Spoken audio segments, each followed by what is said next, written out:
guztioi eta ongi etorri Gernikako kultura eta bakearen 34. nazioarteko jardunaldietara. Jardunaldiak Gernika Lumoko udalaren lankidetzarekin Gernikako bonbardaketaren 87. urteurrenean antolatzen dira.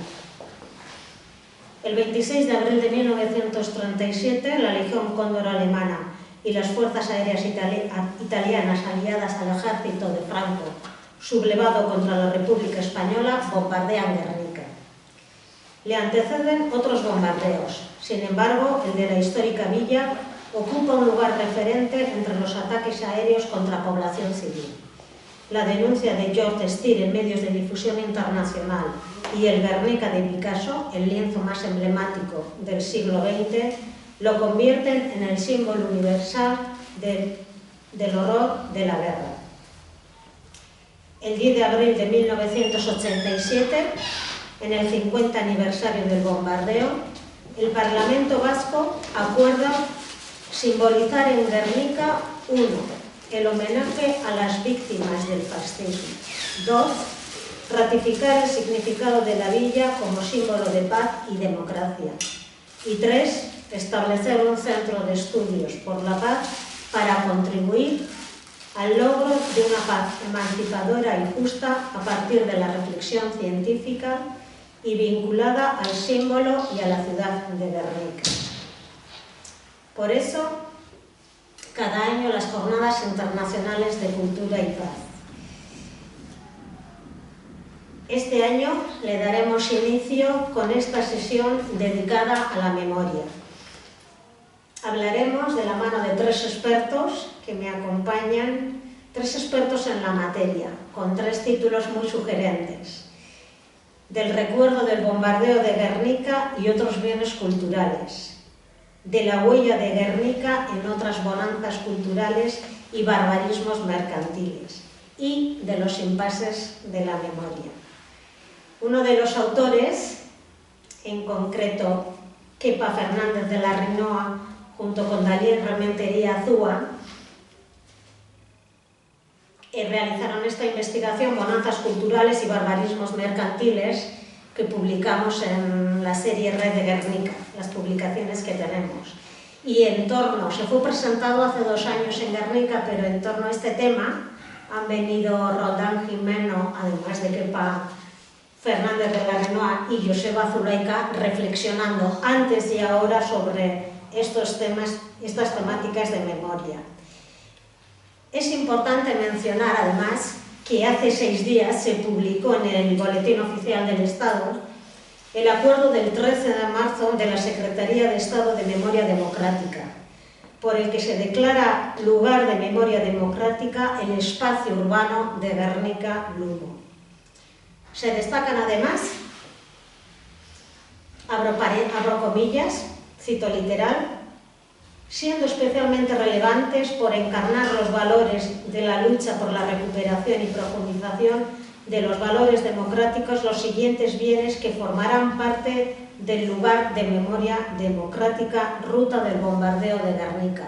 Entre estos bienes culturales, la Casa de Juntas de Guernica, la estela en recuerdo a las personas muertas en el bombardeo realizado por Jesús Aldana, los refugios antiaéreos, el Parque de los Pueblos de Europa, las esculturas urbanas, el Museo de la Paz de Guernica, Guernica Gogoratuz, Centro de Investigación por la Paz, el Hospital Militar de Prisioneros de Guerra de Guernica y, finalmente, el Mausoleo por las Víctimas del Bombardeo de Guernica. Todos estos bienes culturales forman parte a partir de ahora de la ruta del bombardeo de Guernica, tal y como se recoge en esta ley del 13 de marzo.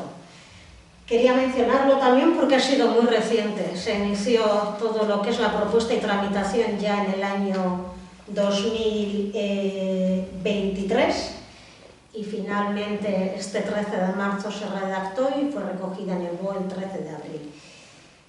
Como aquí hay muchas personas en el público también que vienen trabajando en temas de memoria, en concreto también sobre el recuerdo del bombardeo de Guernica, espero que en el espacio que dediquemos a las preguntas pues pueda salir también reflexiones en torno a este hito. Paso a presentar brevemente a nuestros tres expertos, agradecerles benetan bihotz-bihotzez hemen egotea.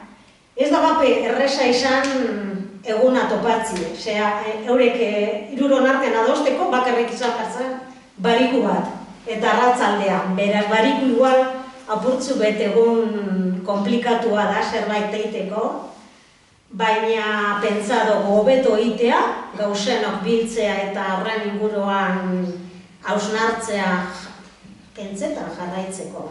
Hau da, nasa suposatzen duen, Gernikarentzat. Eta baita zelan, como vamos a grabar las intervenciones, pues luego estarán a disposición de todas las personas interesadas en nuestra biblioteca digital. Kepa Fernández de la Riñó es antropólogo dedicado al estudio de la performatividad cultural. El grueso de su trabajo es etnográfico, sobre todo enfocado a desgranar la riqueza de significados e idiosincrasias inscritos en los comportamientos rituales y artes escénicas de raíz popular e indígena. Es autor de ensayos como, por ejemplo, Mujer, Ritual y Fiesta, Género, Antropología y Teatro del Carnaval en el Valle de Soule, que fue premio del Cerro de Bengoa en 1994. Otra obra del estudio cultural, recientemente ha diseñado también Antolín Artaud, Neuroantropología Estudio, lugar dado a la experimentación conceptual, verbal, corporal y artística a partir del examen de la vida y obra del poeta y dramaturgo francés Antolín Artaud. Roldán, Jimeno Aranguren, catedrático de Historia del Derecho de la Universidad Pública de Navarra y actualmente es secretario general de esta universidad. Es licenciado en Historia y en Derecho y doctor en Historia, en Filosofía y Ciencias de la Educación por la línea de Antropología y también en Derecho. Autor de una veintena de libros, posee centenares de artículos en revistas especializadas y en obras colectivas. Una de sus principales líneas de investigación es la memoria histórica y la justicia transicional, de la que destacamos algunos de sus libros: Segunda República, Franquismo y Transición, Amnesty, Pardon and Transitional Justice, y entre sus múltiples artículos y capítulos de libros, su reciente trabajo publicado junto con Paloma Aguilar, De la memoria histórica a la memoria democrática, título que tiene mucho que ver con la ley de memoria histórica anterior y ley de memoria democrática que se aprobó hace 2 años, ¿no? Sí.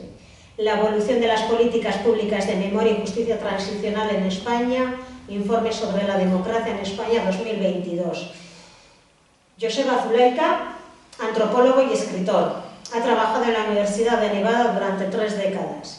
Sus principales líneas de investigación: cultura y medios de vida vasco, violencia política, contraterrorismo, Museo Guggenheim, y entre sus obras se encuentran Adán en poema, Amaiga Bean, Bertsolari jokoa eta jolasa, Violencia vasca, metáfora y sacramento, Del Cromañón al Carnaval, Terror y tabú, Crónica de una seducción, Enemigos no hay enemigos, Historiaren erótica, Etaren hautza, Vieja luna de Bilbao, Muerte desde Las Vegas. Esta obra fue publicada el año pasado, si no recuerdo.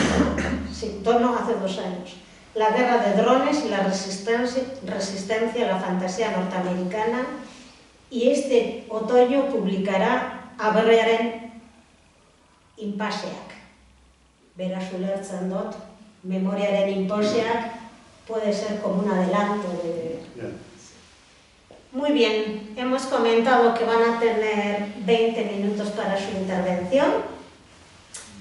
Como no tenemos mucho tiempo, hemos prescindido de PowerPoints, vídeos y tal y cual, aunque puedan hacer referencia, y si veis necesario, en la biblioteca digital luego podemos poner algún material más.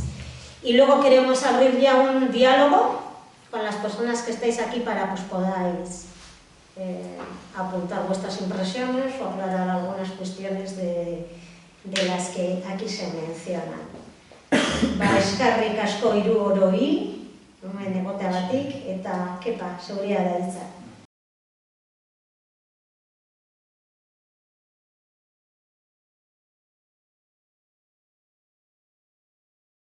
eskerrik asko, arratsaldean, eskerrik asko etortzeagatik, azkarrak bereziki zuei, gaur antolatzeagatik.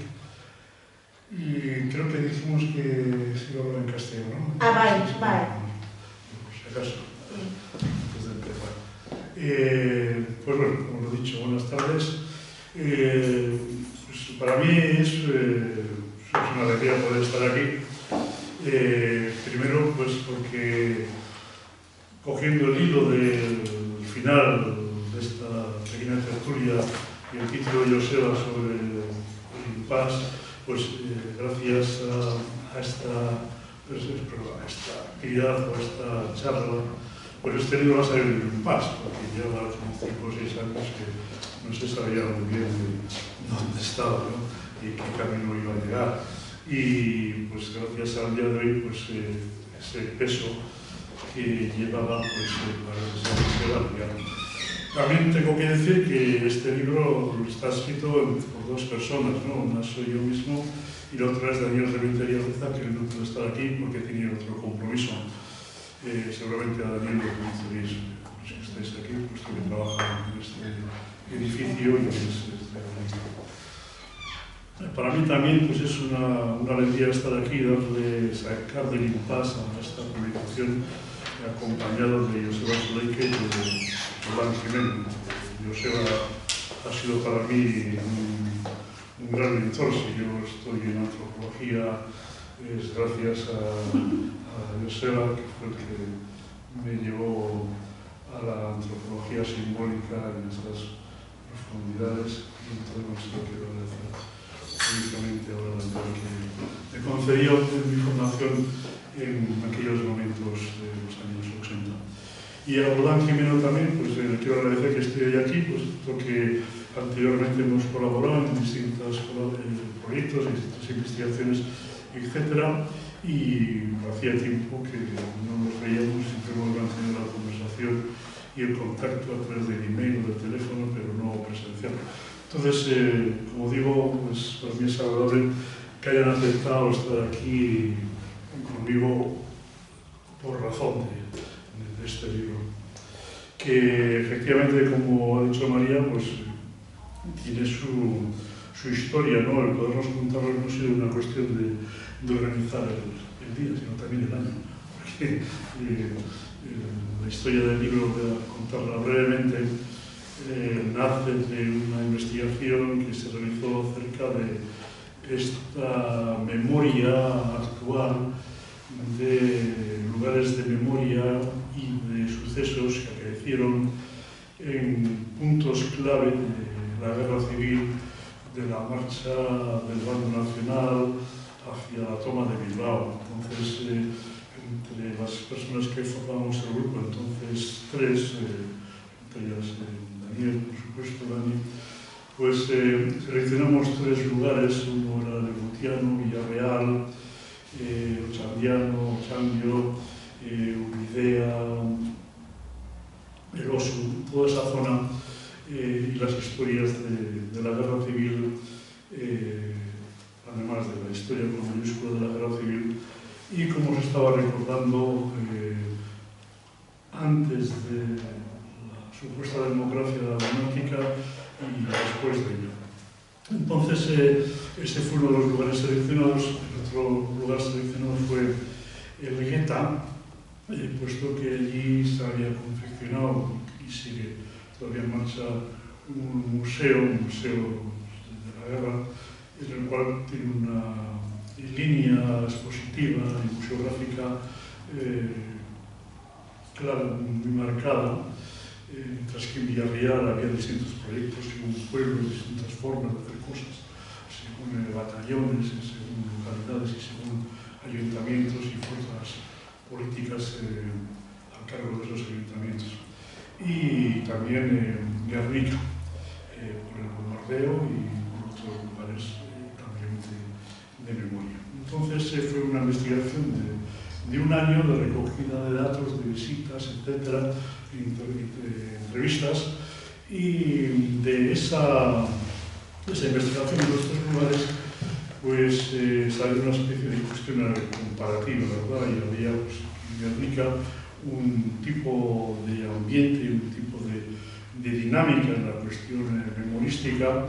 En Elgueta había otro tipo de ambiente y en la zona de Villarreal pues, había otro tipo de ambiente. Entonces, de nuestras discusiones, etc., mantuvimos, pues, Dani y yo llegamos a la conclusión de que sería interesante hacer una monografía sobre cómo se estaba desarrollando, cómo se estaba desenvolviendo en los últimos tiempos la cuestión de la memoria del bombardeo de Guernica en comparación con lo que estaba sucediendo en otros lugares. Entonces, de esas discusiones, pues escribimos distintos manuscritos etnográficos y más teóricos, más reflexivos, y de la conclusión de esos ensayos, esos monográficos, esos laboratorios que Dani escribió por su parte y yo escribí por mi parte, los pusimos en conjunto y de ello salió este libro que está aquí ahora. ¿De qué habla el libro? De bonanzas culturales y de derechos mercantiles. Los detalles no merece la pena contarlos, puesto que el libro está ahí y está en internet, el texto, por tanto. Lo importante de destacar es que estábamos viendo, por un lado, que había el museo, como tal, seguía una línea dentro de este paradigma del nunca más, este tipo de museos que empezaron a proliferar en relación a la museografización de tragedias y de catástrofes y de crueldades bélicas en Europa, en particular en el siglo XX, museos que hablaban pues de los crímenes de Estado, de los totalitarismos, tanto fascistas como estalinistas. Y entonces había un tipo de museografía, un tipo de estructura o de estrategia que combinaban distintos aspectos, no solo la museográfica, la de objetos, sino que estaba también la pedagógica, la educacional y sobre todo la de dar dignidad a aquellas personas que habían sido vilipendiadas por efecto de la guerra, ¿no? Y sobre todo que habían sido sus memorias, sus vidas, sus recuerdos, sus restos absolutamente olvidados o condenados al ostracismo. Entonces, bueno, dentro de ese ambiente, pues este museo pues, participaba de esa tendencia. Pero por otro lado, también se veía viendo distintas proclamaciones y declaraciones de políticos o de determinados partidos y gentes de la cultura pues, que decían, bueno, está muy bien este museo, ¿no? Está muy bien, pero no, aquí hubo una guerra y aquí hubo tanques, hubo aviones, hubo trincheras, hubo tiros y bueno, eso no está.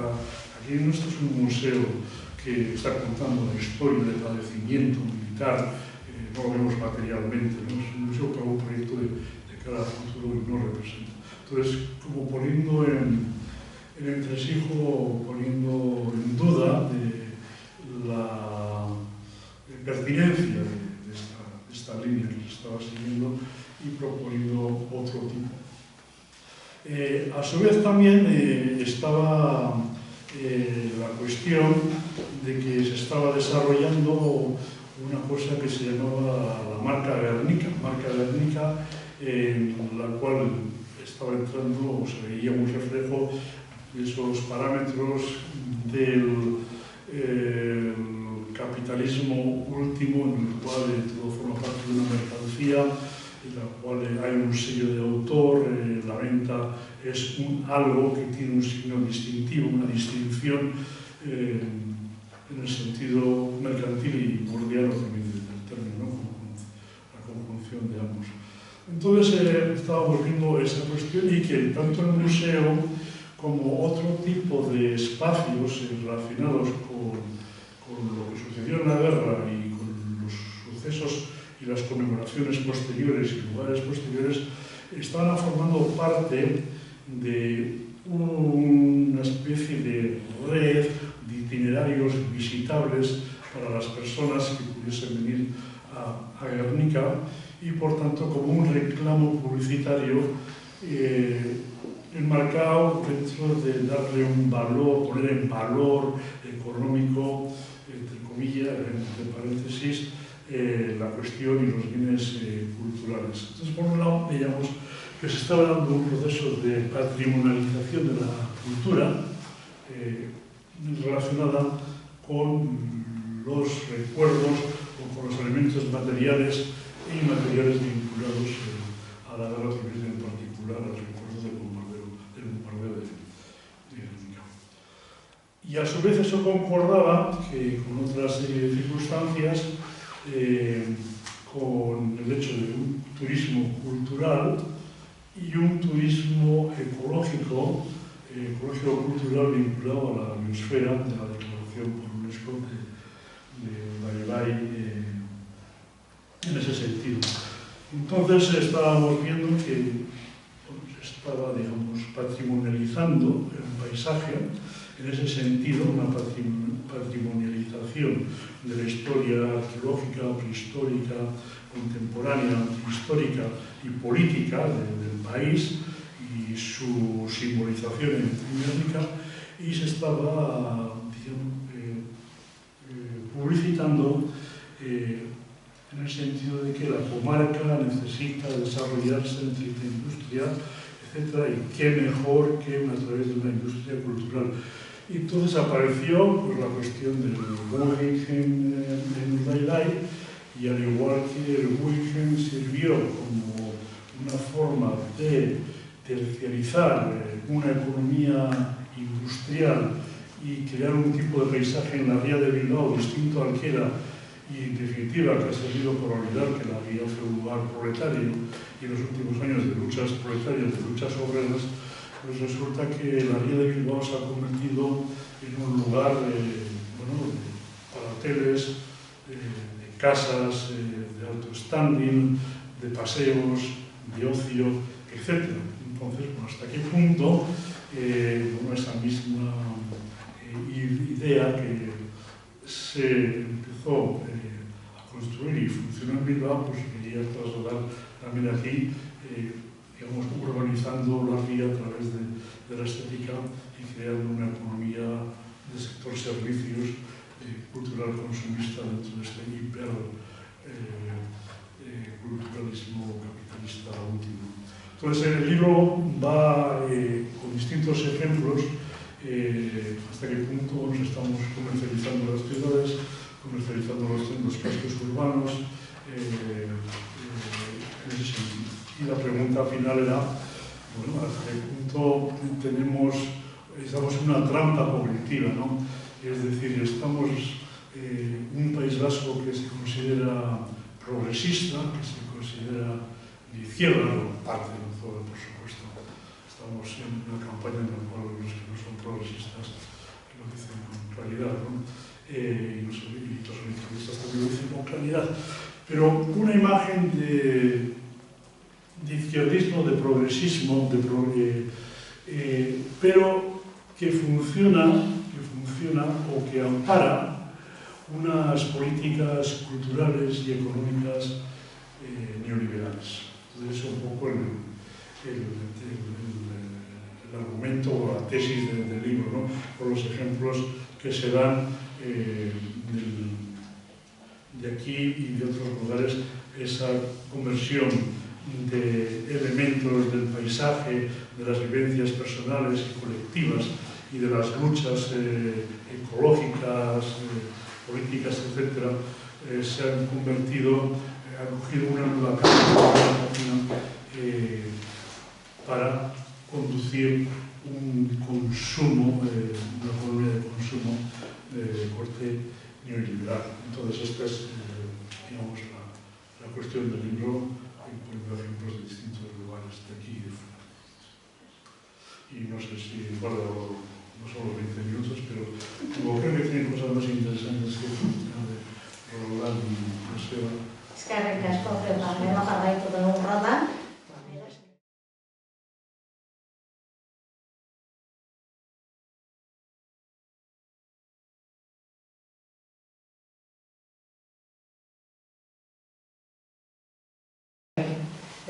Bueno, jakina maia zu antolatzeagatik eta batez ere Kepari,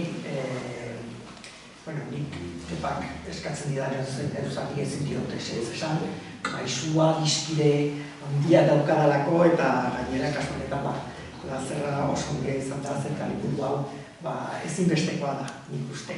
Eta jakina ere plazerra inbeste duten ondoren ere Jesbat Zulaikarekin bat egiteko. 2003an egon ginen zeretxean bizitzen Renon eta orain hemen gaude. Bueno, un placer y gracias por hacerme este pequeño hueco aquí. Yo realmente soy el que menos cosas interesantes voy a decir, ¿no? Yo me he de confesar que yo soy un verdadero fan de Kepa Fernández de la Rinoa y cuando me dijo, pues toma este libro, a ver qué podemos hacer, me lo leí de arriba abajo y realmente yo tengo la sensación de que de Guernica se ha escrito todo y más, se seguirá escribiendo, como no, pero que muchas veces caemos en lo de siempre, ¿no?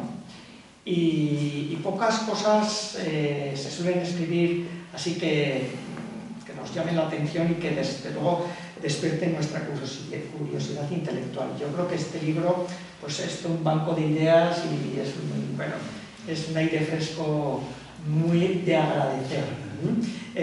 Otra cosa es que no comparta o no comparta lo que ahí se dice, ¿no? Pero ciertamente yo creo que no dejará a nadie indiferente, empezando por los propios guerniqueses y guerniquesas. Afortunadamente está escrito con Dani Rementería, que aquí pues ya pone el toque local importante. Bien, yo es que sobre este libro se podría estar hablando porque cada uno de los temas pues como digo, pues da para mucho, ¿verdad? Y lo que ha hecho aquí Kepa es una cercelada chiquichiquilla, es un apunte muy somero, ¿no? Pero realmente la mayor parte de las características que aquí se abordan sobre Guernica, el propio libro lo explica muy bien, no son exclusivas de Guernica. Encontramos, por todo el mundo cantidad de ejemplos, ¿no? Casi podríamos decir que cada localidad que ha sufrido una masacre de civiles, muy especialmente si han sido unos bombardeos, pues ni qué decir, ¿no? Y lo estamos viendo desde 1937 hasta la actualidad, por supuesto, ¿no? Desgraciadamente, ¿no? Entonces, pues todos los museos, todos los monumentos memorialísticos de ciudades que rememoran la pérdida de miles de sus vecinos, arrasamientos de ciudades por bombas actuales,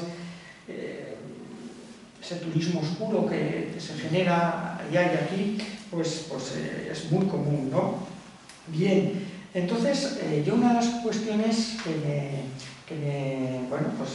desde luego el libro busca la provocación ya desde el título, ¿no? Bonanzas culturales, barbarismos mercantiles, ¿no? Entonces yo decía, ¿y esto cuándo empieza, no? A mí era algo que, también como historiador, pues me llamaba la atención, ¿no? Y sobre todo cuándo empieza respecto de Guernica, no tanto mirándolo ad intra, sino ad extra, ¿no? ¿Cuándo podríamos hablar de Guernica como bonanza cultural y barbarismo mercantil fuera de Guernica, ¿no? En otros lugares del mundo, ¿no? Entonces, a mí siempre, cada uno tiene sus gustos y sus historias. A mí, el tema de la memoria histórica, pues al final quienes trabajamos guerra civil y franquismo inevitablemente te lleva a trabajar también pues Segunda Guerra Mundial desde una perspectiva comparada. Entonces, ahí he estado últimamente un poco preparando para decir algo, esa perspectiva un poco externa, ¿no? Entonces, pues primero me fijé en Varsovia y ciertamente, pues, como todo el bombardeo de Varsovia, ya no hablo del gueto, sino del propio bombardeo, no me aparecen ahí referencias a Guernica en el momento inmediatamente posterior. Tampoco en Rotterdam, y realmente la primera vez que creo que Guernica se convierte en símbolo pues va a ser con Coventry, ¿no? Cuando aparece bueno, pues, pues ahí en el Birmingham Gazette el Coventry Our Guernica, ¿no? Yo creo que es al menos desde, me puedo equivocar, pero creo que es la primera vez que ahí, el 16 de noviembre de 1940, ya es la primera vez que se establece un paralelismo del pasado de Guernica con el presente actual, ¿no? Bien, por supuesto, no estamos hablando todavía de un contexto de bonanza cultural, evidentemente estamos en lo peor de la Segunda Guerra Mundial y estamos hablando, por supuesto, del barbarismo mercantil, en absoluto. Y luego, bueno, pues ya a partir de aquí, desgraciadamente, pues siguen todo el rosario de ciudades arrasadas que ahí sí ya pasan a invocar Guernica como un modelo, ¿no? Y bueno, pues son las ciudades que bueno, pues conocéis aquí más que de sobra, porque incluso desde Guernica Gogoratus habéis traído aquí la cantidad de representantes, etcétera, ¿no? Y desde incluso antes de existir Guernica Gogoratus, desde los 70, con la reivindicación de traer el Guernica a Guernica, etcétera, ¿no? Pero entonces, ya cuando se hacía mi curiosidad, ¿no? De cuándo Guernica pasa a ser símbolo, dije, ¿cuándo podemos hablar de una bonanza cultural y un barbarismo cultural, ¿no? Y bueno, pues también era difícil, ¿no? El cuándo, ¿no? Claro, esto ya nos lleva a la figura de Picasso, evidentemente, a Guernica, porque bueno, el símbolo ahí está, ¿no? Y claro, el propio comienzo de la historia del cuadro, que es archiconocido, no voy a repetir algo que lo conocéis incluso infinitamente mejor que yo, pero creo que en ese comienzo de la fama y de la gestación del símbolo todavía no estamos hablando, por supuesto, ni de bonanza cultural ni de barbarismo mercantil. Es el momento en el que Picasso, además, se hace militante del Partido Comunista en Francia. Es un momento de gran, bueno, vamos a decir, de ayuda del propio Picasso pues a través de su arte en exposiciones emblemáticas como Arte y Resistencia y tantas cuestiones, ayudando al Partido Comunista a través de su obra, de nuevas exposiciones, llevando obras suyas, no solo de Guernica, que por supuesto peregrina por cantidad de lugares, sino otras obras que, sin ser el Guernica, pero también buscan esa simbología, ¿no? Pues como el Osario, ¿no? O los españoles muertos por la Francia, etc., ¿no? Bueno, ese paso, o esos años, ¿no? Del final de la Segunda Guerra Mundial o de la inmediata posguerra, todavía no estamos hablando de estos conceptos, ¿no? Pero ya pasamos a la Guerra Fría y ahí empiezan a cambiar las cosas. Es ilustrativo, me ha parecido muy sugerente, toda una polémica que existe en torno a un cuadro que no fui muy afortunado de Picasso, Masacre de Corea, del año 1951. Claro, Picasso en teoría es comunista, pero claro, estamos ya en la Guerra de Corea, Picasso está ya volcado hacia Estados Unidos, ¿y qué pasa aquí? Pues que no se sabe qué soldados son los que están en ese cuadro. Y Picasso jugó con la ambivalencia, ¿no? Bueno, como el cuadro no era el Guernica precisamente, bueno, pues se quedó así, ¿no? Pero yo creo que ya poco después, unos años después, en 1955, es cuando ya el Guernica de Picasso ya entra en esta dinámica de la bonanza cultural y sobre todo del barbarismo mercantil. con una pieza que para mí es clave para entender también la dimensión internacional de la obra y que nos enlaza precisamente con esta lectura desde la memoria histórica y la memoria democrática y la memoria de la paz, y es el famoso y tan controvertido tapiz de Naciones Unidas de Picasso. Bueno, ¿por qué? ¿Y por qué con este tapiz comienza el barbarismo mercantil? Bueno, pues la historia, no tengo tiempo porque, bueno, daría para mucho, pero es muy interesante, ¿no? La historia es que es un encargo, en 1955, de pasar en forma de tela, en forma de tapiz, el Guernica de Picasso, encargándolo a un atelier francés, y lo encarga nada menos que Nelson Rockefeller, persona que soñaba con ser ya para entonces presidente de Estados Unidos, filántropo, artista, pero rico empresario, político del Partido Republicano, multimillonario, subsecretario de Estado para Asuntos Latinoamericanos por aquel entonces. No quiero, me llevaría largo entendido hablar la política de que Estados Unidos desarrollaba en aquellos mediados 50, pues con los presidentes Truman, Eisenhower, etc. Y que bueno, pues en ese contexto, pues Rockefeller pues tiene el capricho de tener el tapiz del Guernica, ¿no? Claro, ¿qué pinta aquí Picasso? Pues Picasso estuvo supervisando la ejecución del tapiz. O sea, ya entró de lleno, ¿no? Y si ahí ya choca todo el símbolo de Guernica, o sea, vamos, es que no sé qué persona en Estados Unidos, bueno, unos cuantos habría, pero bueno, multimillonario del Partido Republicano, era la antítesis de la teoría que se venía predicando en torno a la Guernica, ¿no? Bueno, pues, pero el famoso tapiz todavía nos da mucho juego, ¿no? ¿Por qué? Porque en 1985, ya con Rockefeller muerto, la señora Javi Rockefeller pues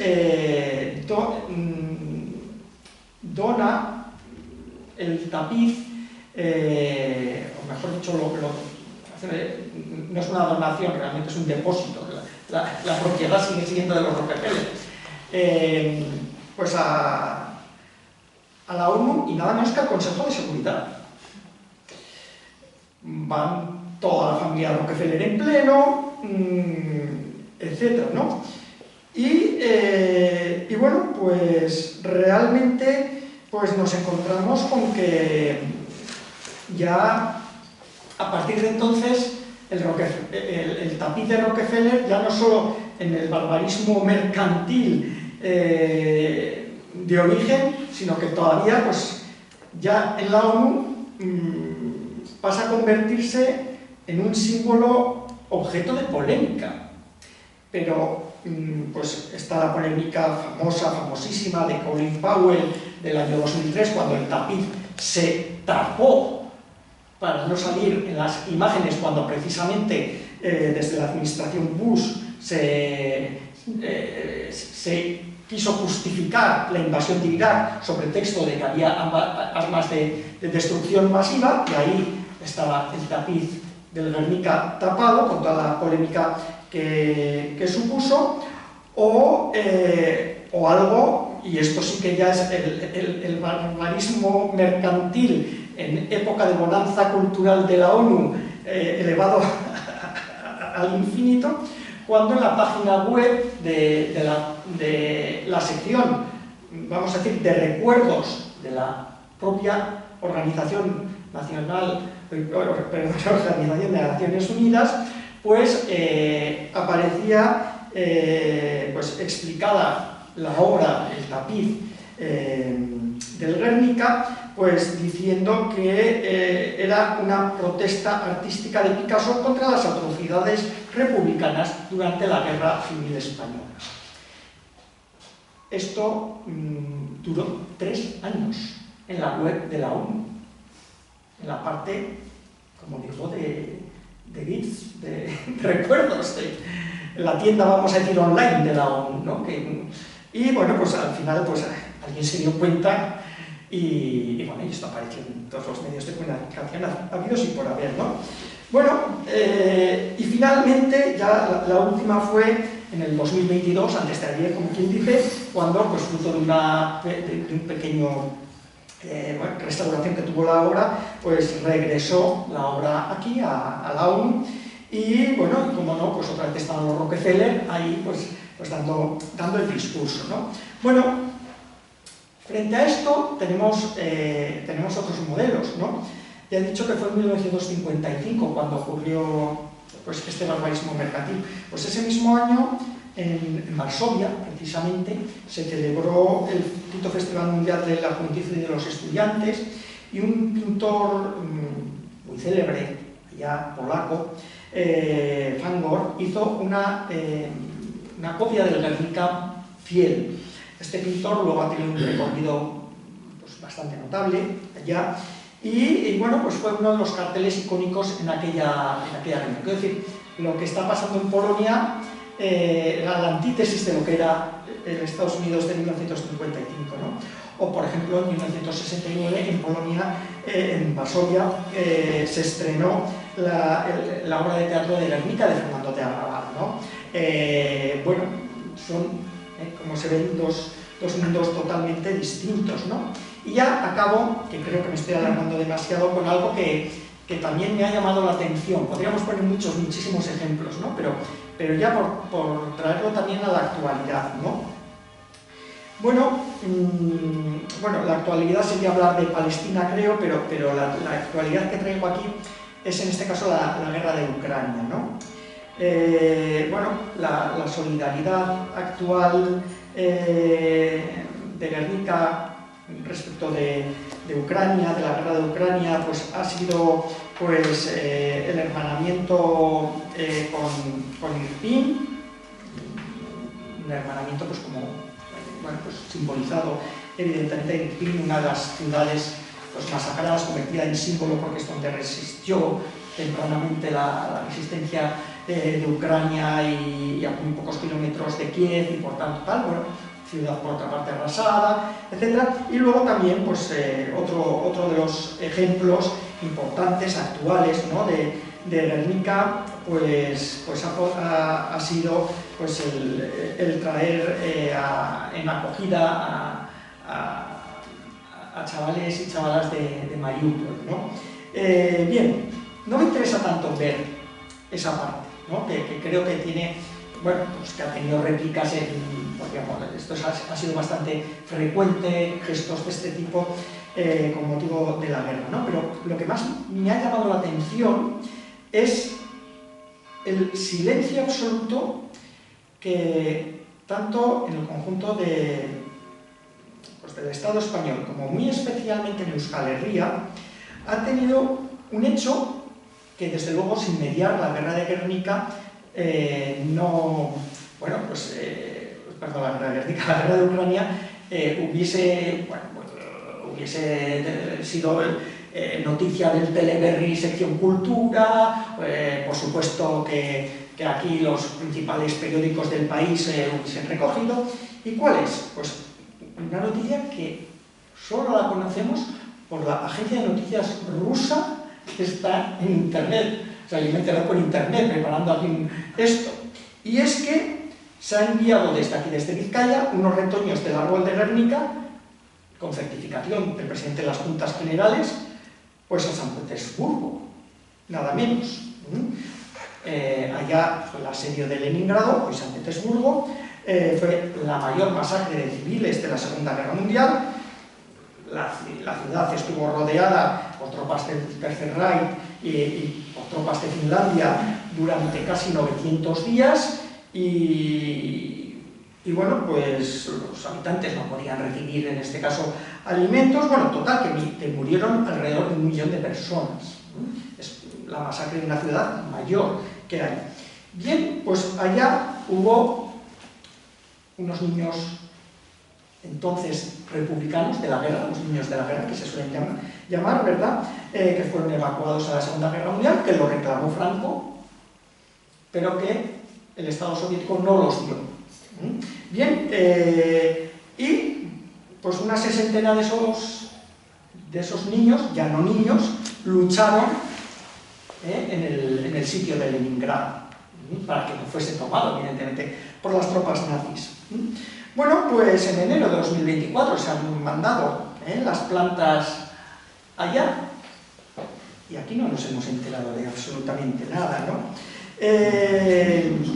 Es algo, como digo, lo usamos por la agencia TASS, esto está en internet, vamos, no lo he descubierto en qué sé yo, qué sitio en Wikileaks, no, es público y notorio, y entonces cuando lo descubrí dije, pero bueno, ¿esto qué es? O sea, que en algún sitio pues nada, las únicas fuentes son, como digo, rusas, el absoluto silencio, ¿no? A pesar de que, como digo, va incluso con un certificado del presidente de las Juntas de Vizcaya, ¿no?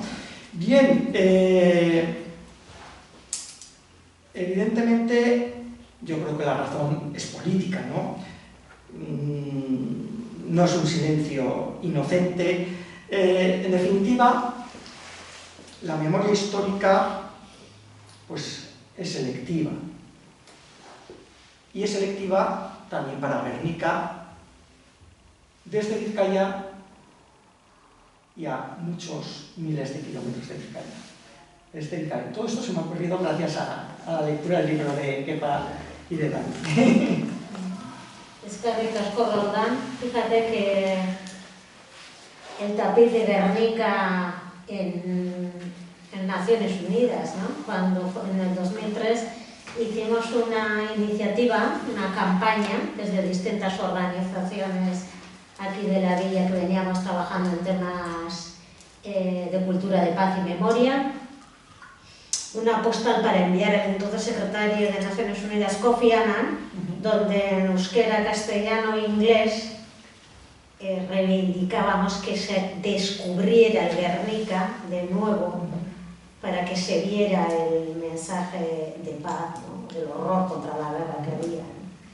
Y fue una campaña que hicimos unas postales ya con la dirección y todo eso que se repartió por distintos establecimientos y en hostelería también, y tuvo su impacto, ¿no? Porque sí que creo que esas iniciativas también, aun siendo pequeñas, muestran pues como un compromiso pues, social y político importante, ¿no? A favor de pues, estos temas de cultura de paz, así que me ha hecho recordar hace ahora 21 años también aquello. Eskerrik asko, Roldán.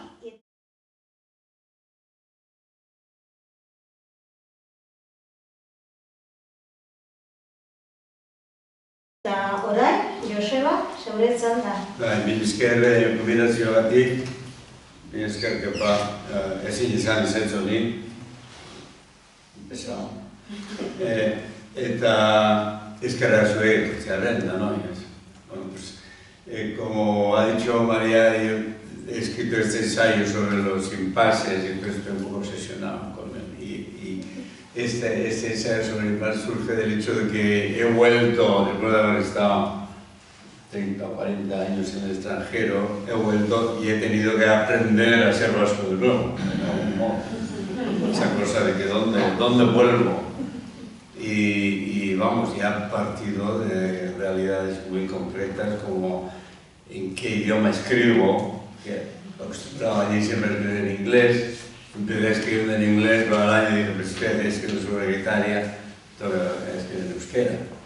Luego mi euskera, empobrecido después de 30, y veo que el euskera está adelantado, se ha flexibilizado, se ha enriquecido increíblemente, y el habla del euskera, nosotros enseñábamos euskera en Bilbao hace 30 o 40 años, en aquella época de, vamos, una revolución, pero, y aquí llega el paz, pero di tú hoy en día a los activistas culturales vascos que el euskera está bollante. no hay mayor escándalo que decir a alguien que ¿cómo que está bien? Está fatal, está horrible. Ese es el impasse típico. ¿Dónde he llegado yo? ¿No? Y como es otras mil cosas. Estos días en los sitios no se habla más que del desastre que es Osakidetza. Iros a Estados Unidos, pasar allí 30 años y veréis qué es Osakidetza.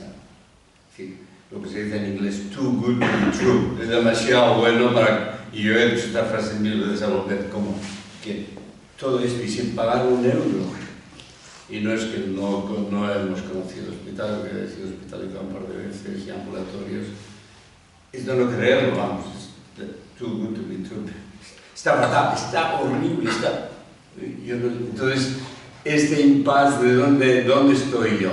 Y lo mismo podría seguir con el mundo de la política, de la literatura, del arte, de la historia. Cuando Kepa habla aquí del Cano, no estoy muy de acuerdo con él, en lo que dice, pero estás tú en Guetaria, te viene Joseba Sarrimendía hablando del Cano como el que dio la vuelta al mundo y un poco, no el gran héroe, te viene luego otro, el Ashi, ¿cómo se apellida? Ashi Gurero, y ya el Cano es el último hijo de puta, que no fue un esclavista, con hechos más bien inventados, porque no hay ninguna prueba de que él fue esclavista y eso.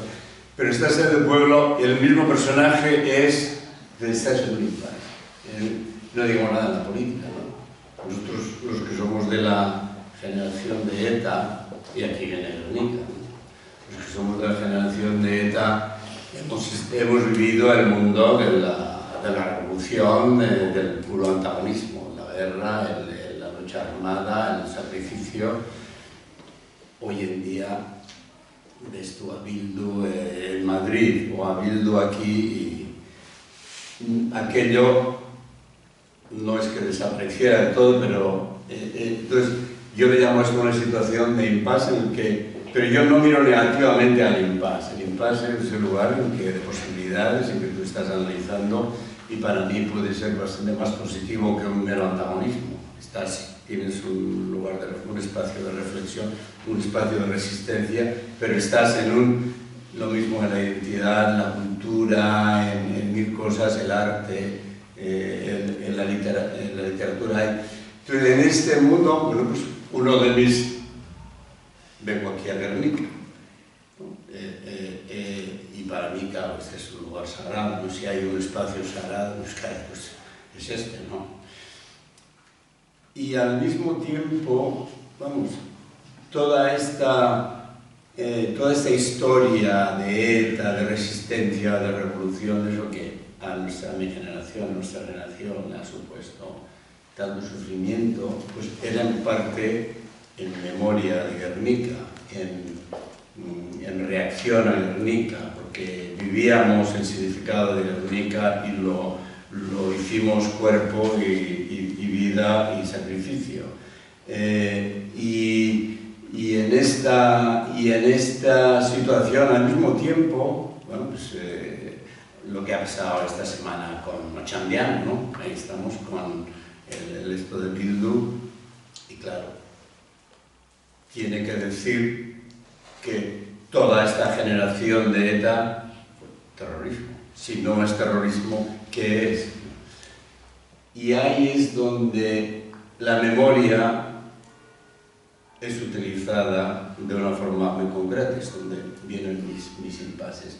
Yo, como vasco de la generación de ETA, me veo obligado a tomar una situación en la que qué relato, qué memoria construyo sobre mi propia historia.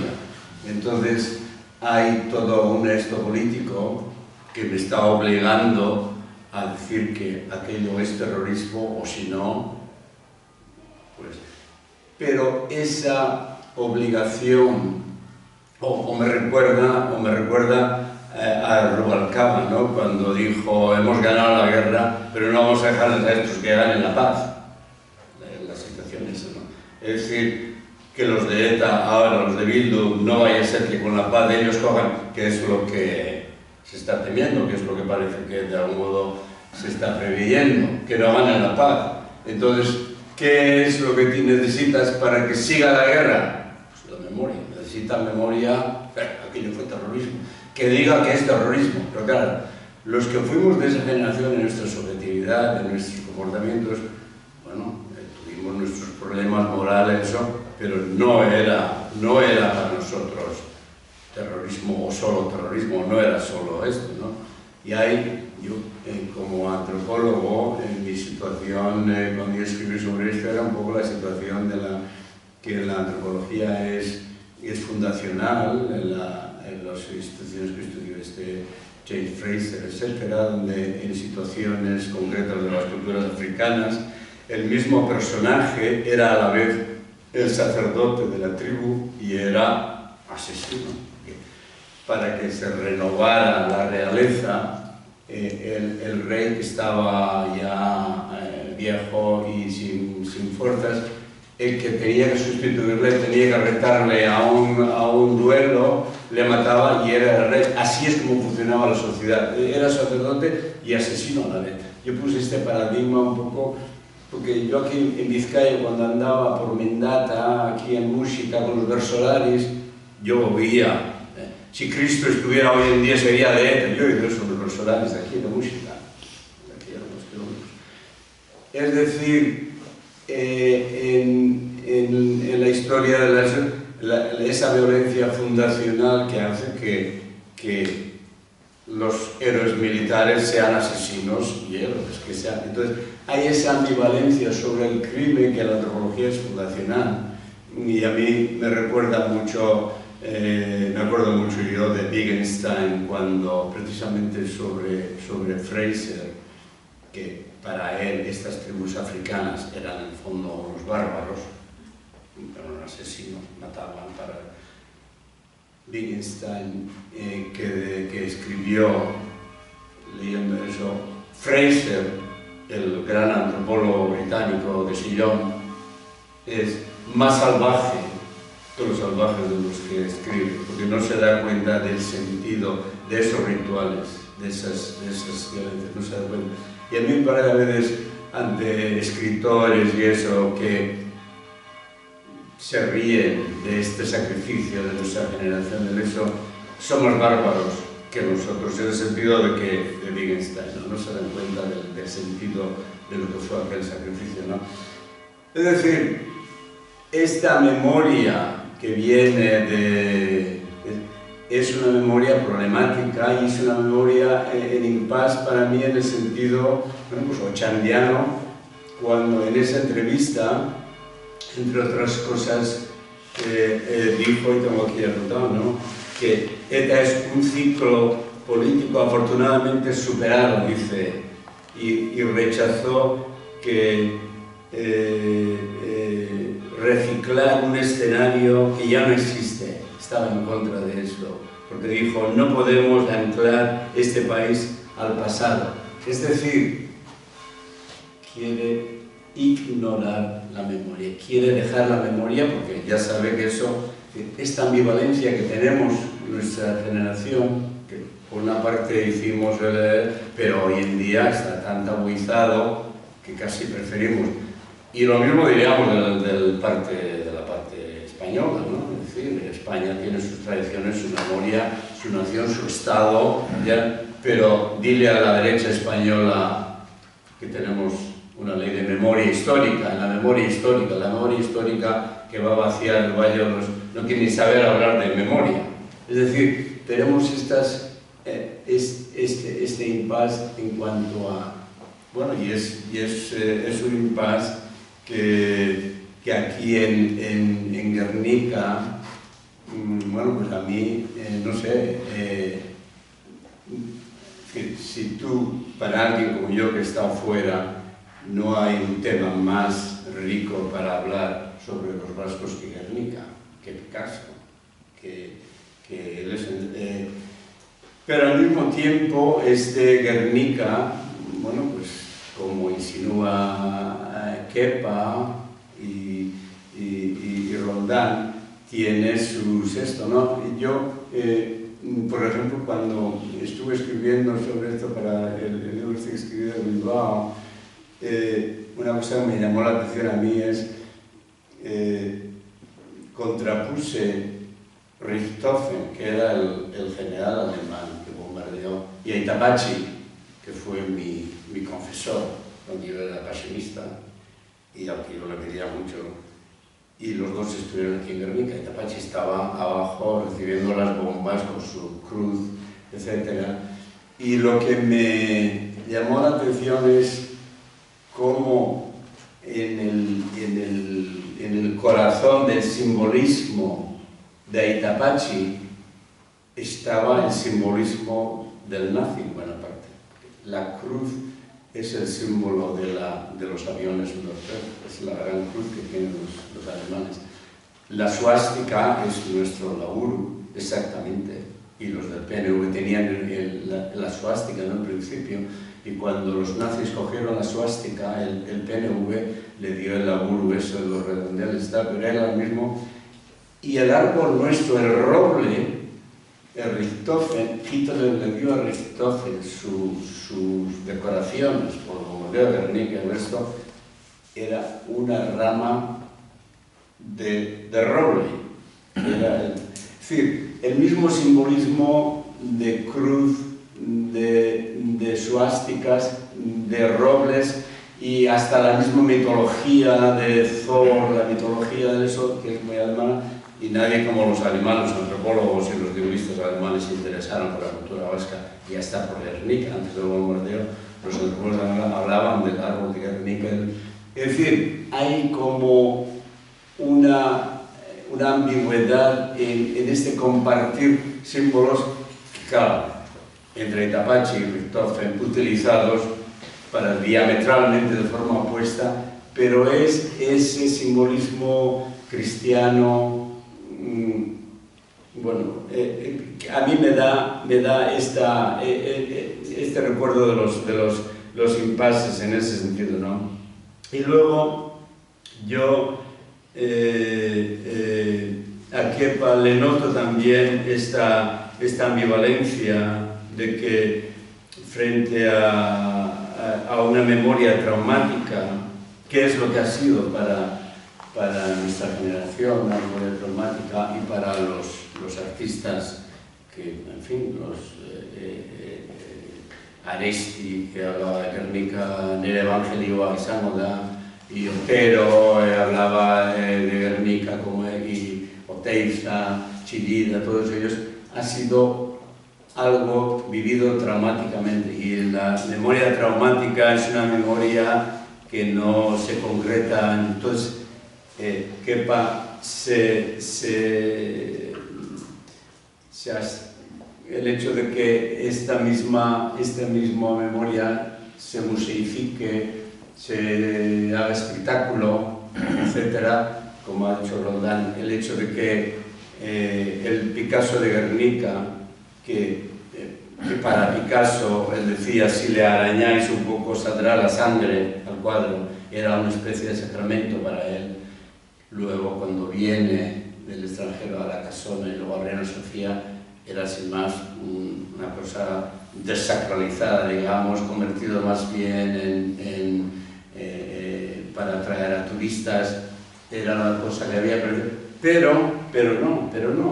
Lo que pasó con Colin Powell en el ESO, que no podían tolerar que estuviera la imagen del Guernica allí, ahí se veía el poder de este cuadro todavía, porque hacía ver que la guerra a la que iba Estados Unidos en Irak era del mismo modo que lo de Guernica, era una guerra sin razón, era una guerra sin el poder del cuadro. Esta ambivalencia del impasse como, bueno, ahora estamos hablando aquí del Guggenheim, el impasse en el que está el Guggenheim, ¿va a venir, no va a venir? ¿Por qué tiene que venir? ¿Por qué no tiene que venir? Es decir, es mucho más sencillo estar en contra o a favor, y con el Guggenheim de Bilbao algunos estuvimos muy en contra, y la realidad es que te das cuenta luego que puede ser malísimo como modelo museístico, para el arte vasco, para la cultura vasca y al mismo tiempo es buenísimo para la hostelería, para la economía, de algún modo. Entonces, es lo que es solución es problema, que es un poco la situación política en la que estamos, en que los nacionalismos periféricos de catalanes y vascos somos el problema para la política española y somos promesa de poder solucionar, que es por nosotros que no está reinando la derecha en Madrid. Entonces, somos solución y somos problema. Y de ahí que el impasse promete un espacio de aberturas, de tal. Y es lo que yo le veo a nuestra memoria, que estamos aquí en este lugar sagrado de memoria, pero al mismo tiempo aquí es donde los vascos éramos los buenos, éramos las víctimas, pero también los vascos estamos vistos mundialmente como cuando estábamos con ETA éramos también terroristas. Este peligro de que convertimos nuestro trauma en un reclamo turístico, y bueno, de ahí van un poco donde para mí tiene sus impases, y yo que vuelvo del esto, vuelvo a Ernica, estoy aquí muy a gusto, pero también soy consciente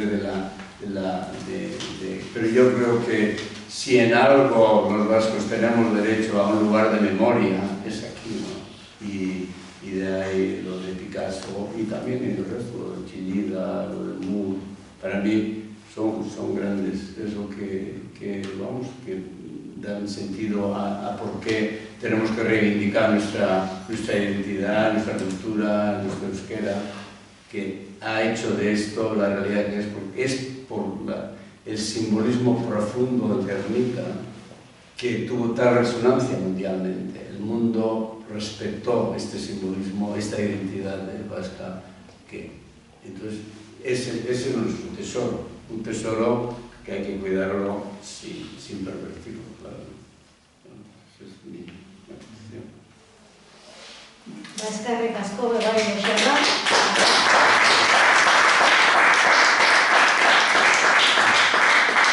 Kepa eta Roldán, a los tres muchas gracias. Nos hemos ajustado, se han ajustado perfectamente al tiempo. Yo creo que el público está como atónito. Ya los tiempos cambian. Y vamos a dar ya paso a algunas preguntas. Y creo que el primero, Ramón. Con Joseba tenemos pendiente una conversación que se celebrará en Getaria, y este tema que salga a colación lo discutiremos ahí, porque tenemos una memoria común de pertenencia a ETA cuando éramos jóvenes y cuando era un cierto planteamiento que no incluía la muerte como herramienta de gestión de la política, y luego ahí hay un cambio. Pero claro, dentro de esas derivas que han podido tener las luchas armadas, y os sigo llamándolo así, hay luchas armadas que han ido, que han sido confrontación, y hay otras que han incluido, digamos, el terrorismo per se, que no fue el caso. De tal manera que sí que hubo actos terroristas, a unos cuantos, pero sin embargo la lógica no era todo de actos terroristas, sino era de actos de violencia frente al Estado, las fuerzas represivas. Y es difícil hacer estas explicaciones públicamente hoy en día, porque eres tomado entonces en ese caso como alguien que hace una elegía sobre la lucha armada. Y hoy, solo por un ejemplo, es el de Yacuría, en conversación con él, que me lo contó, dice: yo distingo para El Salvador qué es terrorismo y qué no es. Sería terrorismo el que hace el FSLN en el caso de que fueran a poner bombas indiscriminadas. Y en cambio no cuando ponen bombas en los coches. Es decir, los coches bombas es terrorismo, las bombas en los coches es otra cosa, porque sí que había una lucha de liberación nacional. Entonces esos sesgos son muy importantes a la hora de establecer categorías morales utilizadas políticamente en beneficio de una lógica de fondo política que tiene que ver con la eliminación de derechos de una comunidad porque no se le tiene otorgar y le quieren, digamos, identificar con una acción violenta para que esté minimizada históricamente y para siempre. Eso en relación a este tema que ahora hablaremos y a lo mejor hasta hacemos algo en común y todo. Y luego respecto al otro, yo ahí con Kepa tengo alguna discrepancia un poco de fondo, en relación al libro, que lo he leído con interés, soy seguidor de este tema, porque a lo mejor nos deja un espacio muy cerrado en el sentido de que inevitablemente el recuerdo de la memoria nos lleva a una, primero, patrimonialización y luego una mercantilización, y que nada escaparía a esa lógica del capitalismo. Y claro, yo creo que habría que distinguir según qué. Por ejemplo, si trajéramos de Guernica a Guernica, tendríamos un fenómeno de turismo tal que Guernica se cosificaría de tal manera que sí que en ese caso estaríamos en una fase de capitalismo cognitivo, por decirlo así, en relación a Guernica, que probablemente desmembraría relaciones sociales y crearía una problemática que desharía las propias relaciones sociales en el pueblo. En cambio, el que Guernica guarde la memoria, que haya grupos sociales que además participan, que esto no sea un gran negocio, porque es una ruina desde el punto de vista económico, porque hay que invertir en ello, o sea que no saca, el capitalismo no saca gran cosa salvo mis primos de la Osocoa, que les irá muy bien, digamos, que venden mucho pincho, pero eso es un capitalismo menor, por decirlo así. Pero no hay, detrás de lo que ocurre en Guernica, no hay por el momento un gran capitalismo que quiera aprovecharse. Sería cosa distinta con la Guggenheim en función de cómo se enfoque si se hiciera, pero es distinto. Y por eso a nosotros, a los pequeños, nos queda más remedio que también utilizar las instituciones, es decir, distingo la institucionalización de la patrimonialización y de la conversión en esto en un fenómeno de barbarismo económico, y distingo esas condiciones, porque sin institucionalización muchas veces se hubiera perdido la memoria y se requiere esa fijación que es coparticipada y que es muy útil. Y por eso me parece que haya políticas culturales también es más que necesario, que no son necesariamente neoliberales, hay políticas culturales progresistas, políticas culturales que guardan la identidad porque otros no lo van a hacer. Es más, el capitalismo arrasa con las culturas minoritarias y como tú no tengas una política cultural tuya, que implica que haya empresas, obviamente, pequeñas normalmente, pues estás desaparecido del mapa.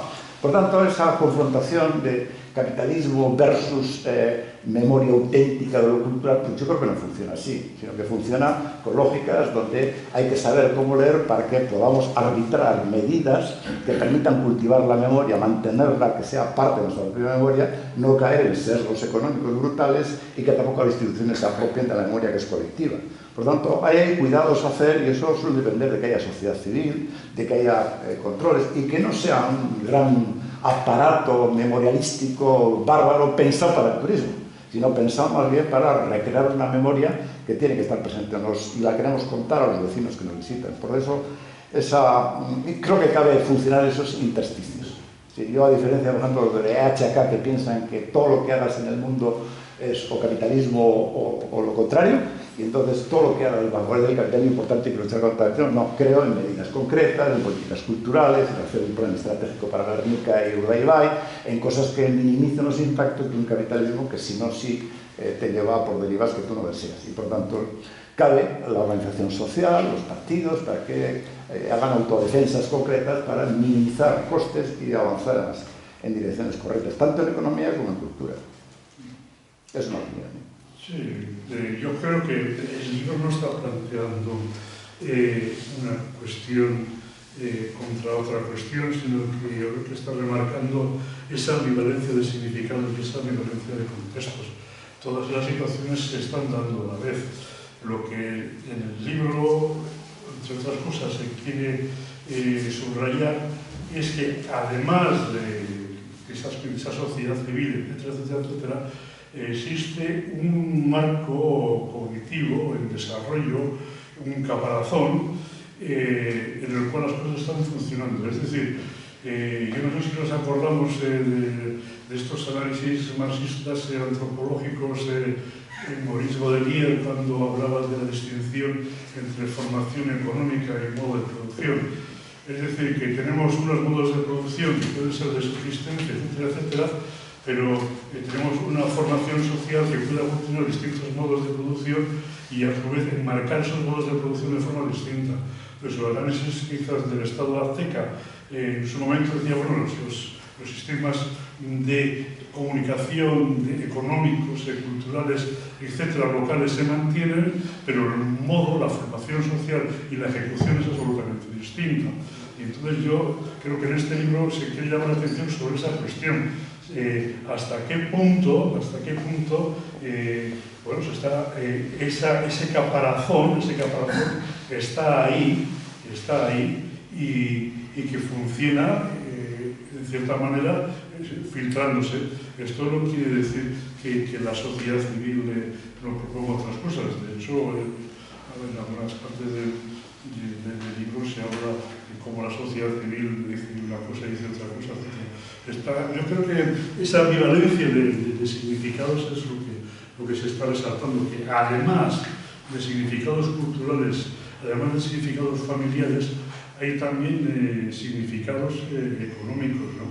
Y eso es un poco esa tensión entre diferentes modos de ver la cuestión.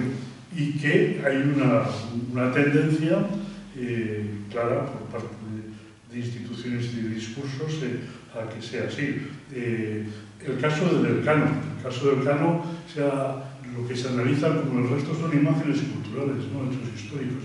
El hecho histórico es la formación de un dato demográfico, por así decirlo, actual, ¿no? Pero es una imagen cultural como estas mismas otras cuestiones que has mencionado tú. Y la imagen cultural pues, está construyendo de una manera determinada. Es decir, la cuestión del Elcano, tal como se está planteando, surge en un momento determinado. Y surge en un momento determinado en función de una perspectiva determinada, la de potenciar un lugar a través de una imagen cultural. Entonces, eso es lo que se analiza.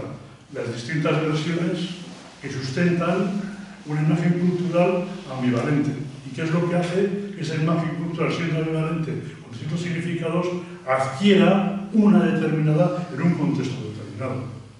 Entonces, la imagen del Elcano en el contexto local es una, y la imagen del Elcano en un contexto institucional es otra. Entonces, esa es un poco pero están todas ellas allá, en un momento es dominante o no, según el momento y según que esté por detrás. Pues ahí esa es un poco la cuestión, esa ambivalencia, esa transformación, esa invitación a una estética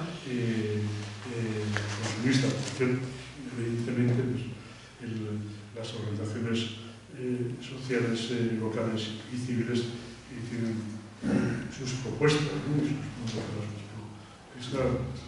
de Ya viene esto, creo, porque como etnógrafo de Getaria, que soy ahora, Elcano y su Leorrerazia, su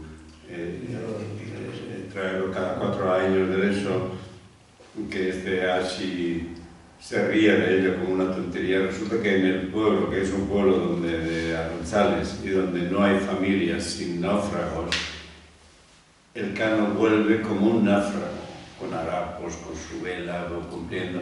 Entonces el pueblo se identifica con eso y se emociona con esa figura de Elcano náufrago, que ha sido su figura. Entonces, que él viene de fuera y se ría de todo eso como una tontería, porque Elcano al final estaba implicado como mercante que era con la corona española, es también un poco reírse del contexto real. Por tanto, es lo que a mí me molestó en parte, ¿no? Bueno, yo quería hacer 2 comentarios sobre lo que has dicho tú, Joseba.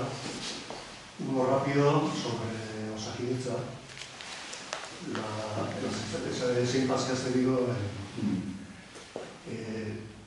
Dando una cita de Chillida, que igual no es muy literal, pero venía a decir que él se medía todos los días, pero no era para saber cuánto medía, sino para saber lo que crecía, ¿no? Entonces, el malestar con Osakidetza viene de eso. Y la segunda tiene más que ver con el tema que tratamos, es otra referencia que has dicho sobre los comentarios de los Andiano del otro día, en el sentido de que no quería anclarse al pasado, sino mirar al futuro, ¿no? Pues yo soy miembro de un grupo de Guernica, de Guernica Batzordea, que es un poco un grupo que ha derivado de la antigua comisión del bombardeo. Entonces tratamos la memoria de una manera un poco especial, que tiene que ver igual con el comentario este del pasado y el futuro, ¿no? Nosotros no somos un grupo que trata el tema de la memoria desde un punto de vista historiográfico, científico y demás, ¿no? Sin embargo, tratamos de que la memoria del bombardeo, a mí no me interesa. Bueno, me interesa, por supuesto, tener la mayor información posible de lo que pasó realmente y quiero decir que el tema de que hubiese 40 aviones o 50 no me interesa mucho, ¿no? Me interesa más lo que fue el bombardeo en sí, lo que supuso entonces y lo que supone ahora. El trabajo nuestro de alguna manera es que aquella memoria de entonces se mantenga a día de hoy viva. Entonces, que el símbolo que supuso Guernica, el Guernica, una ciudad, la primera ciudad bombardeada, la primera villa bombardeada y tal, que ya ha habido otros casos anteriores en África y demás, pero bueno, queda como un símbolo importante a nivel mundial que se acrecienta con el efecto del cuadro de Picasso. Entonces, al final, el cuadro de Picasso yo entiendo que sin Guernica tampoco funciona. O sea, no tiene mucho sentido que el cuadro de Picasso esté, además, bueno, con todo lo que habéis comentado antes, cuando ya los objetos artísticos, simbólicos, pasan a otro nivel comercial, dejan de tener ese sentido, ¿no? O sea, participamos durante años en la campaña de Guernica. Nunca hemos tenido esa sensación de que eso tenga un trasfondo comercial, sino yo siento que el Guernica, el cuadro de Guernica tiene un valor a nivel mundial de transmisión que si no está enchufado en el sitio correcto no transmite tan bien. O sea, yo entiendo que en el Museo Reina Sofía esa transmisión, o sea, pierde el valor que tiene a todos los niveles, ¿no? Entonces, nosotros intentamos que los bombardeos, que el horror ese que se manifiesta en estos días en Palestina esté vivo. Para nosotros la memoria es eso. Por eso no entiendo bien, o sea, yo también digo, no quiero anclar mi visión en el pasado. O sea, el bombardeo es importante, pero para mí, o sea, yo quiero traer ese recuerdo, esa memoria a día de hoy para que no vuelva a pasar eso en otros sitios, ¿no? Entonces, las palabras de Otxandiano, en cierto modo, entiendo que así, o sea, y no anclarme al pasado no significa que yo quiera olvidar ese pasado, quiera tapar ese pasado, sino que ese pasado es, o sea, y yo tengo un recuerdo vivo de ese pasado que es lo que me hace vivir en el futuro. Para eso quiero vivir la memoria.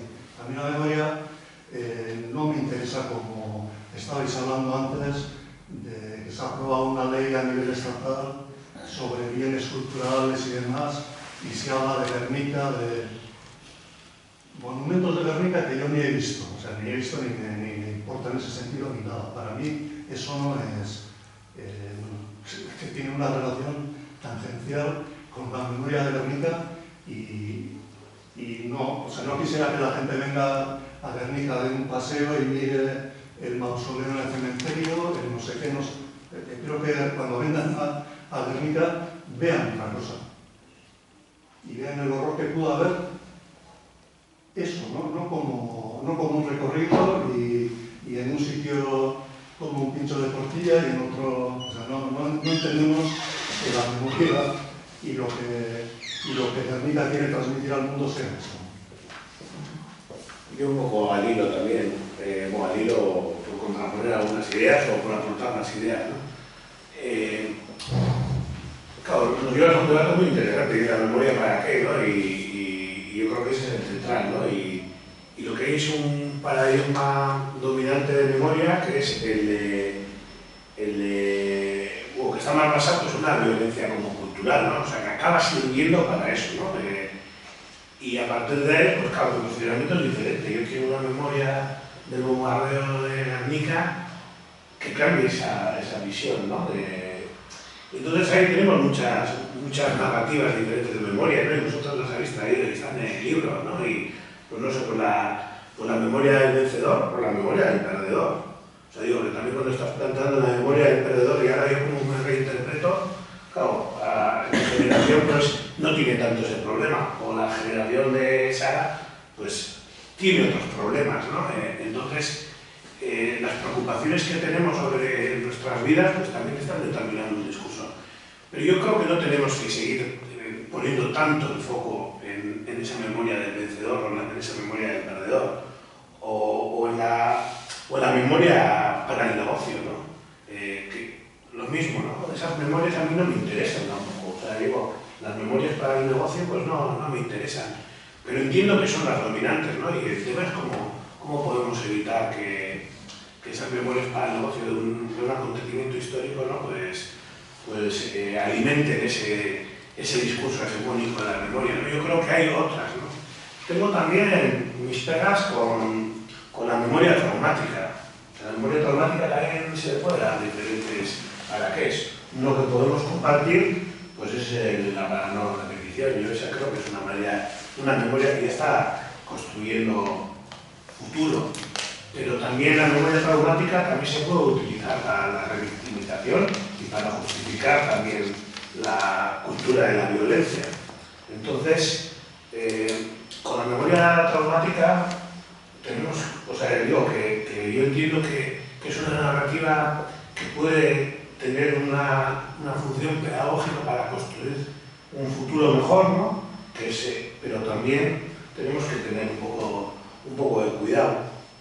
Y bueno, pues a mí, bueno, como también estoy en Garnica Boratos, pues me interesa más pues, lo que estamos haciendo, la memoria social, para la construcción de la paz o para la construcción de la convivencia, o llámalo como quieras, ¿no? Pero yo creo que tenemos que anteponer eso, ¿no? Que hay memorias que están mirando al pasado, hay memorias que están mirando al futuro, y sobre todo que tenemos que salir de un paradigma que es el de una memoria que está muy atravesada por la cultura de la violencia en todos los casos. Y voy a contar una anécdota, porque creo que a mí esa anécdota también me ayudó a poner un poco en orden las ideas, o bueno, a ver todo esto, ¿no? Bueno, en Garnica Boratos una vez al año hacemos una excursión, y nos fuimos al Oppidum da Rola. Unas cuantas personas estuvimos ahí en el Oppidum da Rola. Las personas que no hayáis estado en el Oppidum da Rola, os recomiendo que vayáis, porque es fascinante la historia, que yo no tenía ni idea. Entonces, saber que los vascos éramos bárbaros, pues ya fue un descubrimiento, ¿no? Y entonces sí fuimos con una visita guiada, y lo cuento rápido. Entonces había como un juego de rol. Y el juego de rol era que unos bárbaros del monte de enfrente venían, está la puerta ahí maravillosa, y de lo que te quieren explicar es la fortificación, ¿no? Entonces en el juego de rol, unos bárbaros defendían y otros atacaban, y los que atacaban pues siempre morían, porque el sistema defensivo era tan maravilloso. Entonces, claro, la historia siempre se cuenta desde la violencia, desde la guerra. Y entonces nosotros el grupo dijimos, no, pues no queremos ese final. O sea, entendemos que no siempre fue así en las historias de los bárbaros. O sea, ahí también había manera, entonces nos inventamos con un basajado, no sé qué dijimos, nos desconvencimos para poder entrar. Entonces la guía nos estaba diciendo que no podía ser. Que no podía ser. Y dijimos, no, sí puede ser, porque de la misma manera que la historia del Oppidum es una fortaleza y es algo defensivo, en el Oppidum dentro también estarían pasando cosas mucho más cooperativas con los de fuera o tal, o es que solo fue la Pax Romana cuando llegaron la forma que trajo la paz y dejaron de enfrentarse en los Oppidums porque los castros, pues, ¿no? Digo, que tenemos que, o pensamos, o el punto de partida es otro, o si no vamos a estar siempre dando de vueltas pues, a una memoria, pues eso, que es fácilmente instrumentalizable, pero que está casi siempre apoyada en una violencia cultural que la tenemos dentro todas y todos, que nos cuesta desprendernos de ella. Pero bueno, yo sí quiero trabajar las memorias para cambiarla. Como digo, no aporta mucho al debate vuestro, pero sí creo que también hay que ponerle otras miradas, y bueno, y sobre todo desde lo existencial y desde el cambio de paradigma, ¿no? Pues igual es un abordaje que teníamos que empezar a hacer, ¿no? ¿Alguien más quiere intervenir? Pues a mí me sugería una idea que está un poco fuera de, o sea, no sé si entra en este marco, ¿no? Pero al pensar que todo el tema de los barbarismos mercantiles, ¿no? Cómo se han utilizado las figuras históricas o los símbolos como elementos turísticos, o que se ha generado tanta mercantilización, ¿no? La misma figura de Che Guevara o de Frida Kahlo, o no, cómo me imagino esos elementos simbólicos como algo turístico, de peregrinación turística, que dices, jo, la cantidad de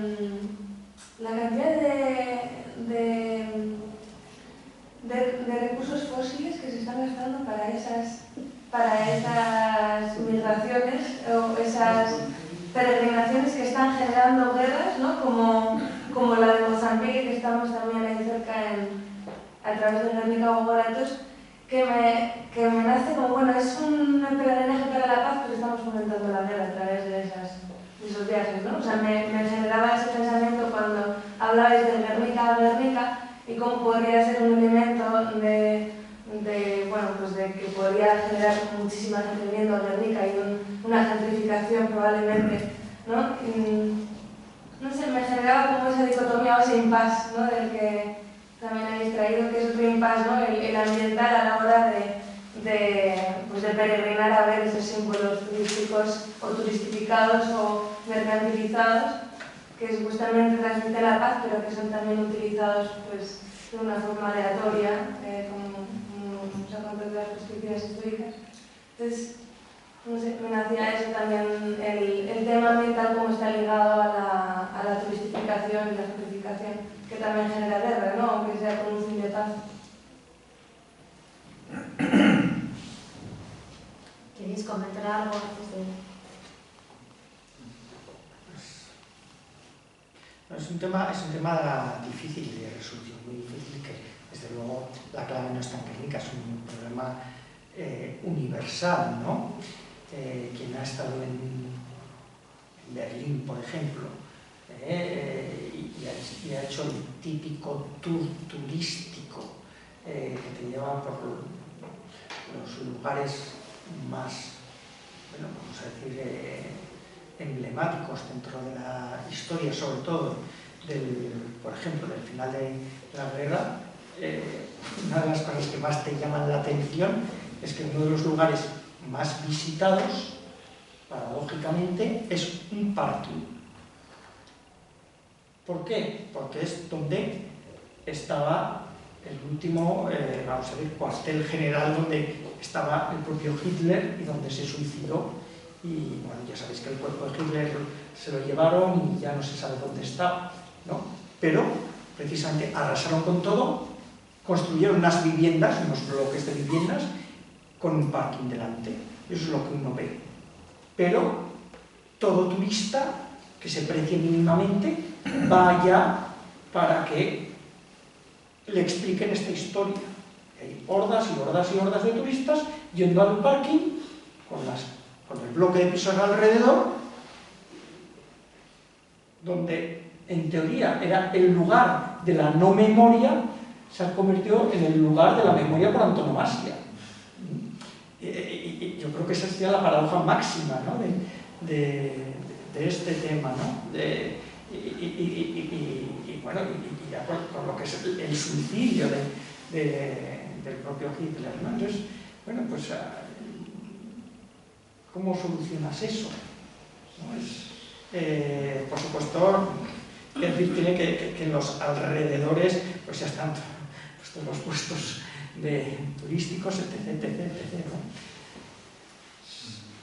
Los ejemplos son tan abundantísimos a lo largo y ancho del planeta en torno a bueno, pues todas las masacres, había así por ahí, pero sí. La cosa es esa, que a quién pertenece la significación, ¿no? O sea, quién es el dueño de la significación. Entonces, un autor de una obra, de algo, de un libro, de una obra de arte, de una escultura, de una pintura, cualquier edificio, lo hace con una idea, con una significación dada, una interpretación dada, pero ya se ha dicho hace mucho tiempo, ¿no?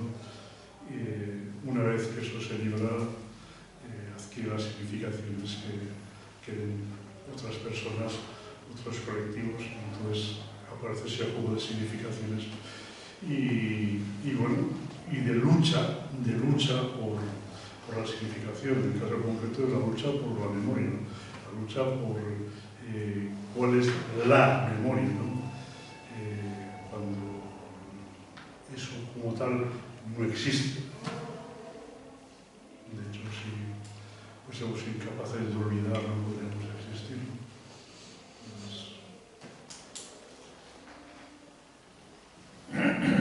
Yo quería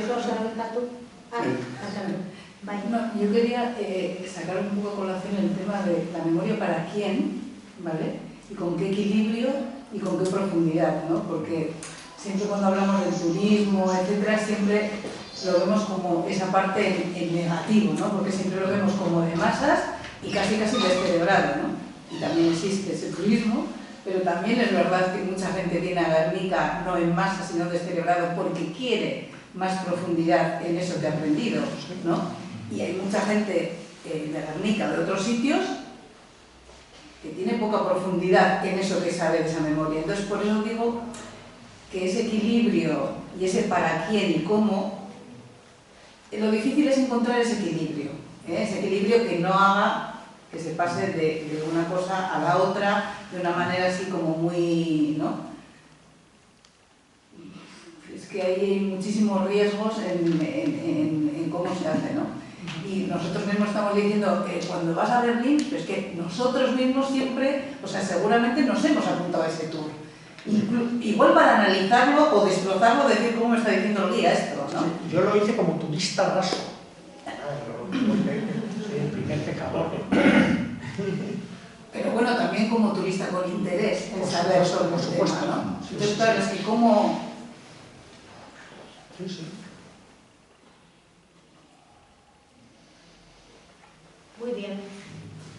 Si os parece, vamos cerrando. Oso ondo egonda hitzaldia, da solasaldia. Yo simplemente para cerrar quisiera apuntar que pensar en Guernica, pensar sobre Guernica y pensar para Guernica es uno de los retos que tenemos, preocupaciones, ¿no? Desde Guernica Oratuz, evidentemente, pero además también junto con otras organizaciones, ¿no? Como el Museo de la Paz de Guernica, la institucionalidad, la Casa de Cultura y también de la MAMI, acompañadas con acuerdos y disensos con otras organizaciones del diverso y plural tejido asociativo memorial que hay en Guernica, ¿no? Entonces sí que creo que es importante, por ejemplo, la aprobación de Guernica como lugar de memoria democrática, porque ya nos hace pensar en una memoria democrática. Antes era una memoria histórica, la anterior ley de gobierno Zapatero, ¿no? Nos hace pensar en la importancia que tiene que se recoja en rango de ley para que se reconozca también no solo el patrimonio de esos lugares, ¿no? Sino que nos recuerden qué pasó y que nos vengan a recordar también qué es lo que se están haciendo desde en este caso, Guernica, ¿no? Para contribuir en lo que yo entiendo que es el objetivo y mandato y compromiso que tenemos, contribuir a la paz y contribuir a hacer las cosas, ¿no? De otra manera, no tan habituales, y ir recogiendo lo que ha apuntado Joaquín, ¿no? Recuerdo también en relación al Guernica de Picasso que nuestras primeras imágenes cuando empezamos a realizar las Jornadas Internacionales de Cultura y Paz, desde el año 91 hasta el año 2001, fueron con distintas imágenes del rico cuadro de Picasso. Y en el año 2002 cambiamos. Ilustró el cartel de las jornadas una obra de Bill Kelly, que ayer justo le hicimos un homenaje aquí en la Plaza de los Fueros, porque él, un artista muy comprometido con la paz, le ha planteado verse una, ¿cómo era Irache? Si una bala. Si el arte puede detener que una bala se... Sí, ¿no? Lo hicimos con él porque él ya venía visitando Guernica y conociendo nuestro trabajo, y le pedimos que hiciera esa imagen que representaba las jornadas, ¿no? Entonces ahí también ya empezó a haber un cambio. Y a Bill que le llevamos a dedicar una sesión también en homenaje en las jornadas el jueves 25, pero apunto, Con ella hicimos ese cambio de imágenes a la hora de transmitir lo que queríamos trabajar, y a partir de entonces todas las imágenes han sido diferentes. No hemos vuelto a recurrir al Guernica, porque creo que también hay una evolución para entender cómo se representan, ¿no?, los recuerdos de Guernica o lo que queremos transmitir, ¿no? Y es interesante que un día hiciéramos todo lo que es un recorrido por los tantos carteles. Todas las temáticas, los títulos son bastante significativos. Es decir, el recuerdo de Guernica nos permite pensar y dialogar cómo estamos imaginando el futuro, ¿no? Las jornadas de este año, cartografías de territorios futuros. Entonces ya ves que sí que hay un contenido muy rico, ¿no?, que nos permite hablar hoy de los impases de la memoria, que nos permite hablar del recuerdo de Guernica y bonanzas culturales y barbarismos mercantiles, ¿no?, y que nos permite seguir juntándonos y reflexionando sobre cuál es nuestro presente, cuál fue nuestro pasado y cómo queremos contribuir a ese futuro, ¿no?, que esperemos que sea un buen futuro deseable y posible. Eta honekin, gaurko amaiera emango diogu solosaldi honi, y os esperamos el 24, 25 y 26 en la edición número 34 de las Jornadas Internacionales de Cultura y Paz. Eskerrik asko denoi.